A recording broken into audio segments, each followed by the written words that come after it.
You know that moment in the bread aisle, right? You're staring at the whole wheat and the white bread and you're thinking, is there really that big of a difference? Well, let me tell you. The journey from a tiny wheat kernel to a fluffy piece of white bread is, well, it's pretty wild. Today, we're going to break down exactly what gets lost along the way. So, it all comes down to this one big question. We know they look different, we know they taste different, but what's actually missing, nutritionally speaking, between that hearty brown loaf and that soft white one? The answer is probably a lot more than you think. All right, so to figure out what we're losing, we first have to understand what we're starting with. So let's go back to the very beginning and unpack the original, complete wheat kernel. It's actually pretty simple. A whole grain is exactly what it sounds like. The whole thing. It's the entire seed of the plant, with all three of its parts totally intact, just the way nature made it. And these three parts? They're like a nutritional super team. First, you've got the bran. That's the tough outer layer and is absolutely packed with fiber. Then inside, you've got the germ. That's the embryo of the plant and it's loaded with healthy fats and vitamins. And finally, there's the endosperm, which is the big starchy center that gives us energy. When you eat a whole grain, you get all three. Remember these guys because they are key to our story.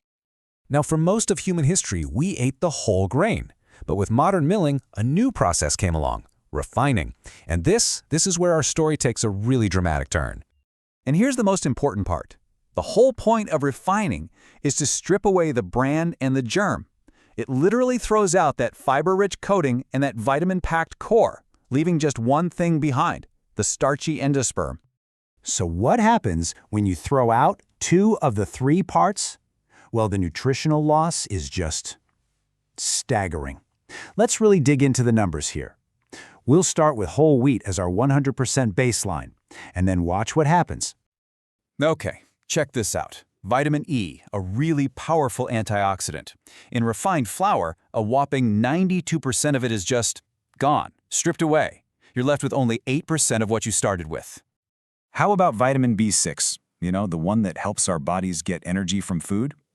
89% of it vanishes during the refining process. And what about minerals? Let's take magnesium. It's crucial for everything from our muscles to our nerves. Refining gets rid of 84% of it. And fiber, the main reason we're told to eat whole grains in the first place, 3/4 of it is gone. A 75% loss simply because it's home, the bran, got tossed in the bin.